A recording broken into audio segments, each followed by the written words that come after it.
Sir చెప్పేది వీళ్ళు చేతులు వీళ్ళు కాళ్ళు కనపడవా? మీ వికలాంగులని కనిపించదా?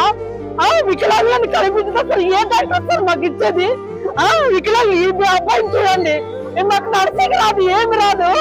ఈ అబ్బాయిని చూసి ఎవరు సార్ పింఛన్ నీకున్నట్లుండేది? వికలాంగులు కాదని ఏ డాక్టర్ సార్ మాకు చెప్పేది? కళ్ళు కనిపించే సార్ చూసినప్పుడు అన్నా మీ వికలాంగా కాదని. 200 పింఛన్ నుంచి 3 ఏళ్ళలో చిన్నపిల్లలు అప్పుడే మాకు వికలాంగత్వం వచ్చింది. ఎవరు సార్ మేము వికలాంగులు కాదనేది? ఇప్పుడు ఈ పిల్లల భవిష్యత్తు మా భవిష్యత్తు ఎవరు సార్? మేము ఎవరి మీద ఆధారపడాలి సార్? ఇప్పుడు వికలాంగులంతా పింఛన్ వస్తుందని మేము దాని మీద ఆధారపడినాము.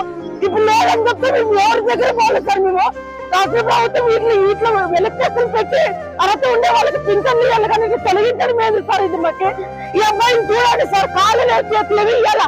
ఏం పని చేసుకోగలమా మేమేమన్నా? తండ్రి తల్లిదండ్రుల్లోనే పింఛన్ మీద బతుకుతున్నాము. మేము ఎట్లా సార్ బతకాల్సినది? ఇప్పుడు ఆ పింఛన్ తీసేసినాడు, మాకు కాళ్ళు లేవని చెప్పినారు. అయితే ఉద్యోగాలు ఇస్తారా మాకు ఏమన్నా? మేము ఏమన్నా ఉద్యోగాలు ఒక సీట్లో కూర్చొని పని చేస్తామా? అట్లనే ఇవ్వమండి సార్, ఒక జీతం ఇవ్వండి మాకు. పింఛన్లు తీసేసి ఈ రకంగా ఈ విధంగా చేస్తే మేము ఎవరిని అడగాల?